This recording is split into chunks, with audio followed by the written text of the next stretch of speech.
아이의 두뇌 발달, 성장, 면역을 돕는 많은 중요한 영양 성분들이 포함되어 있는데 이 모든 엄마의 모유 속 성분이 다 같지는 않다는 겁니다.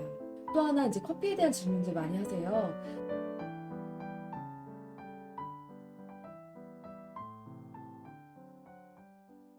이 결과지를 활용해서 또 식사 습관을 어떻게 조정할 수 있는지 간단히 알아보겠습니다. 두 가지 사진이 나와 있는데요. 모유 수유 중에 산모님은 과연 어떤 식사를 하고 계신가요?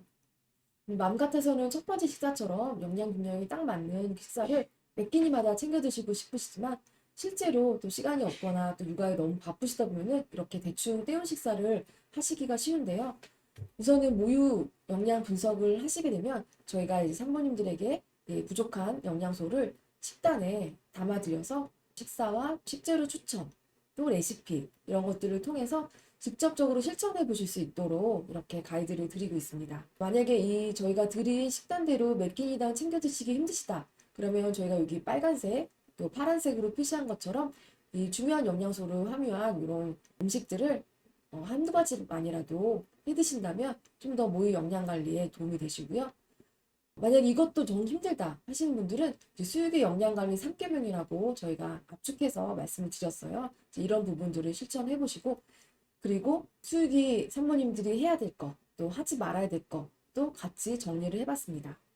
이렇게 한두 가지만이라도 실천해 보신다면 나의 모유 영양이 이전보다 훨씬 더 좋아져 있을 거예요. 그리고 모유 영양 관리를 위한 중요한 식사 방법 두 가지를 또 말씀드릴 텐데요. 무엇을가 얼마나입니다. 무엇을 먹을까요? 맛있고 입에만 맞는 그런 음식을 먹을까요? 아닙니다. 영양소 균형을 맞춘 음식으로 드셔야 되는데 어떤 음식을 드셔야 되는지는 모유 분석 결과를 통해서 저희가 산모님들께 맞게 추천을 해드리고 있고요. 얼마나 알맞은 양으로 먹을까에 대해서는 아래 그림과 같이 이제 손 모양을 통해서 나에게 적당한 양을 알아보실 수가 있는데요. 같이 한번 해볼까요? 우선은 주먹을 한번 접으세요. 그래서 이 주먹 크기만한 양이 바로 내가 하루에 한 끼 먹을 밥량이라고 보시면 되세요. 그래서 밥은 내 주먹 크기만한 양으로 드시면 되시고요. 또 손바닥 한번 펼쳐볼까요? 이 손바닥 안에 손가락 제외한 이 손바닥만한 분량에는 바로 어육류군, 한 끼에 드실 생선이나 또는 단백질 식품 이런 것들을 고기 이런 것들을 요만한 양으로 드시면 되고요. 단백질 같은 경우는 아이 성장에 굉장히 중요하기 때문에 몇 끼니마다 한 접시에서 두 접시 정도는 꼭 챙겨 드시기를 권장해 드리고 있습니다. 그리고 두 손을 같이 마주대 볼까요? 그랬을 때 움푹 파이는 양이 보일 텐데요. 이 양이 바로 한 끼 드실 채소분 양이에요. 그래서 몇 끼니마다 채소분도 드셔주시는 것들을 권장해 드리고 있습니다. 그다음에 지방분 같은 경우는 이 엄지손톱만한 크기의 지방이 몇 끼니마다 드실 수 있는 양인데요. 특별히 따로 챙겨 드시지 않아도 조리 시에 이 기름이 들어가기 때문에 식물성 기름 위주로 이제 선택해줘서 조리 시 사용하시면 되겠습니다.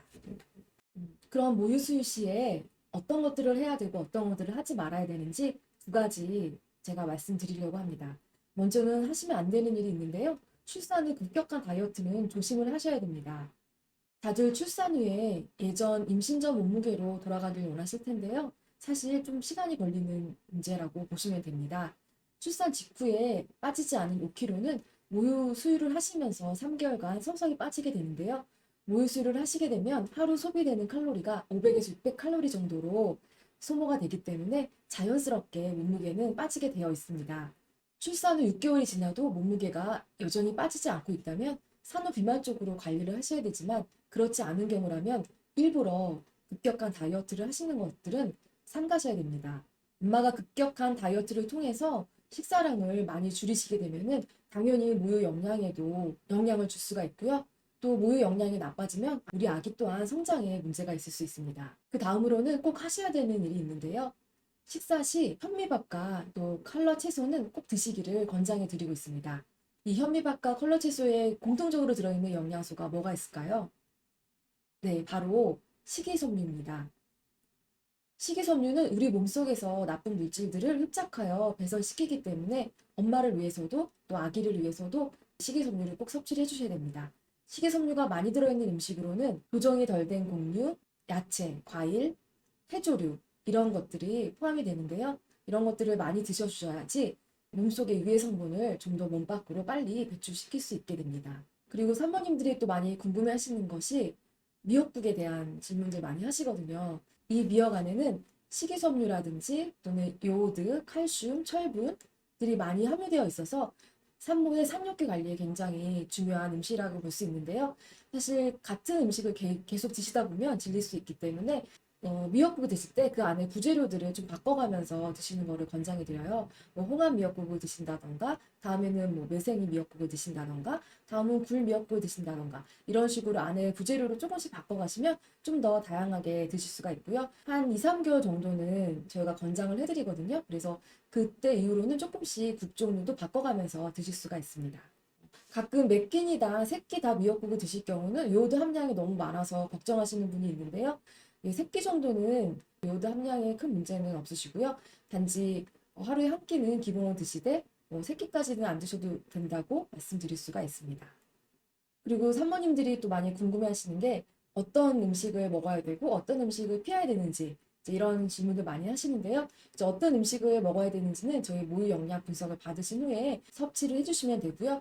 어떤 음식을 피해야 되는지에 대해서 간단히 말씀드리겠습니다. 우선 기본적으로 술이나 담배는 당연히 안 되는 걸로 알고 계시죠? 그래서 술의 알코올이라든지 또 담배의 니코틴 같은 경우는 아이 성장에 치명적이기 때문에 반드시 피하시는 게 좋으시고요. 또 하나 이제 커피에 대한 질문들 많이 하세요. 그래서 커피를 꼭 먹고 싶은데 어떻게 방법이 없을까요? 질문들을 하시는데 카페인 같은 경우는 모유를 통해서 아이한테 전달되는 성분입니다. 그래서 엄마가 카페인 섭취 시 모유수를 하시게 되면 동일하게 아이는 그 모유수도 카페인을 전달받게 되는데 그 전달받는 양이 굉장히 극소량이라 할지라도 아이는 거기에 영향을 받아서 밤에 잠을 못 자고 칭얼댈 수가 있고요. 또 카페인이 철분이라든지 이런 칼슘 흡수를 좀 방해를 하기 때문에 아이 성장에도 장기적으로 관점에서는 이제 문제가 될 수 있습니다. 그러면 커피를 정 먹고 싶을 때 어떻게 해야 되나요? 네, 방법이 2가지 정도가 있는데요. 우선은 커피를 드시고 나서 그 직후에 우유는 아깝지만 이제 짜서 버리시고요. 2번째 도는 접부터 수유를 하시게 될 경우에 카페인이 없는 우유 수유 가능하시고요. 또 다른 방법은 이제 디카페인 커피를 이용을 하시는 방법인데 디카페인도 카페인이 0%라고는 말씀을 드릴 수가 없어서 사실 안 드시는 게 제일 좋고요. 어쩔 수 없이 드셔야 된다. 그러면 수유 직후에 디카페인으로 한 잔 드시는 것들은 괜찮다고 볼 수가 있습니다. 그리고 또 향이 강한 음식이나 또 매운 음식 같은 경우도 모유수유를 하실 때는 가급적 피해야 되시는데요. 마늘이나 양파에 들어있는 알리신 같은 경우는 가열하면 날아가기 때문에 충분히 가열 후 섭취 가능하시고요. 대신에 이제 매운 고추라든지 또는 고춧가루 이런 것들은 가급적 피하시기를 권장해 드립니다. 그리고 또 주의하실 음식이 계란 흰자나 새우나 게 등은 알러지를 유발할 수 있는 음식인데 엄마가 이런 음식을 먹고 모유수유를 했다고 아이가 아토피에 100% 걸리는 것은 아닌데요. 만약에 아이가 아토피 증상이 있다고 한다면 그때는 엄마가 이런 음식을 피하면서 모유수유를 하시는 것들을 권장해 드리고 있습니다. 네, 이제까지 모유 영양과 관련된 어머님들의 궁금점들을 알아보고 모유 영양 분석 서비스와 또 모유 영양 분석을 받았을 때 또 어떻게 관리가 되시는지 이제까지 설명을 드렸습니다. 산모님들 모유 수유에 꼭 성공하시고요. 모유 영양 분석도 받아서 우리 아이에게 또 영양가 높은 모유를 먹이실 수 있도록 하시기를 바랍니다. 감사합니다.